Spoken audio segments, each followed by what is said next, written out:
Welcome to BuffaloWriter.com and another in a series of 2.5 minute videos. Why are they 2.5 minutes?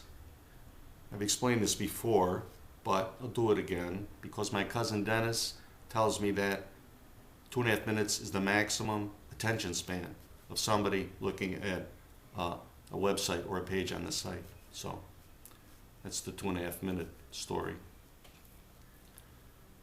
I was looking through some old files and I came across a story that was written many years ago, and it's never appeared on the website. Why not? Good question. And I think the answer is because the person I wrote the story about is no longer my friend. That could have something to do with it. But I was rereading the story for the first time in many years, and I really like it. I think it's worthy of being posted on the site, so it's on the site, on the writings page. The writings page. Mary is a painter, and a good painter. In fact, she's a fantastic painter. And we used to get together to go to Cantors Deli in Los Angeles, split a Reuben, talk about this, that, and the other. And then afterwards, I would drive her home, and sometimes she would ask me to come up and look at a painting, to give a critique, because I'm very good at that. The handing out of opinions. So I'm going to read an excerpt from the story that describes one of these occasions.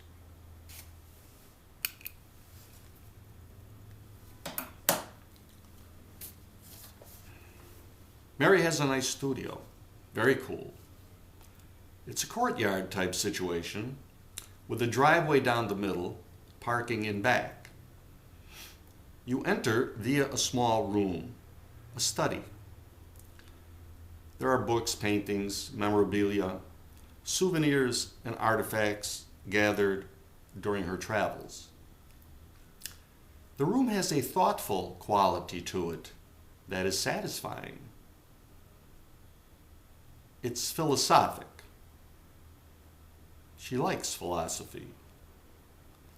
Up a narrow flight of stairs to the studio.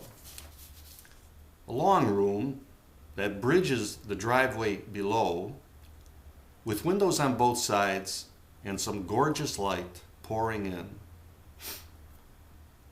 There's a feeling to this room also, not so philosophic.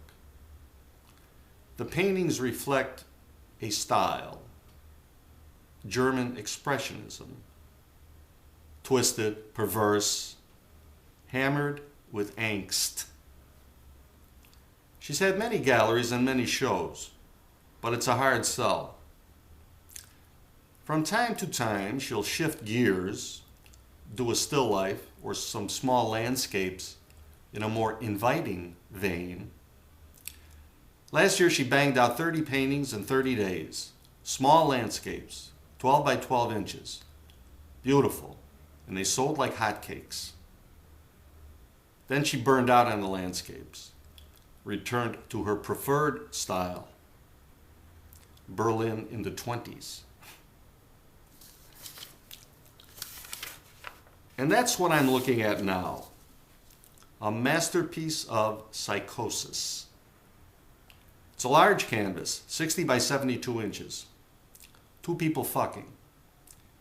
You could say two people fucking, or you could say hideous creatures engaged in mortal combat. It could go either way. There's a green creature and a red creature. The green creature is on top, looking sideways at the viewer in a disturbed way.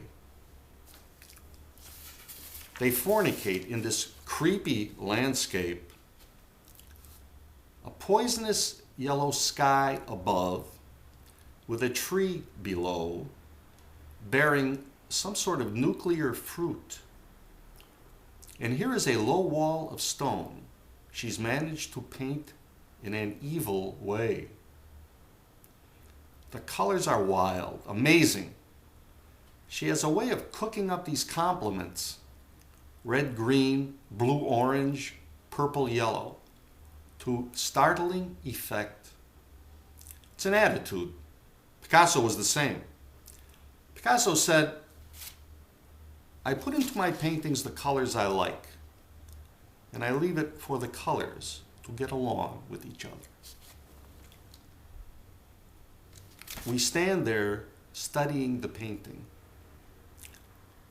Two vile creatures with repellent skin tone banging amidst a piteous landscape. I say, I like it. That's the excerpt. I hope you liked it enough to read the entire story. And before I forget, I don't know how to operate this thing. It's back to zero. All right, I think it's under 2.5 minutes, so I don't have to take any heat from Dennis, okay? So I'm going to do 2 videos a month instead of 1, on the 1st and the 15th. So thank you for watching. I'll see you in a couple of weeks. That's it.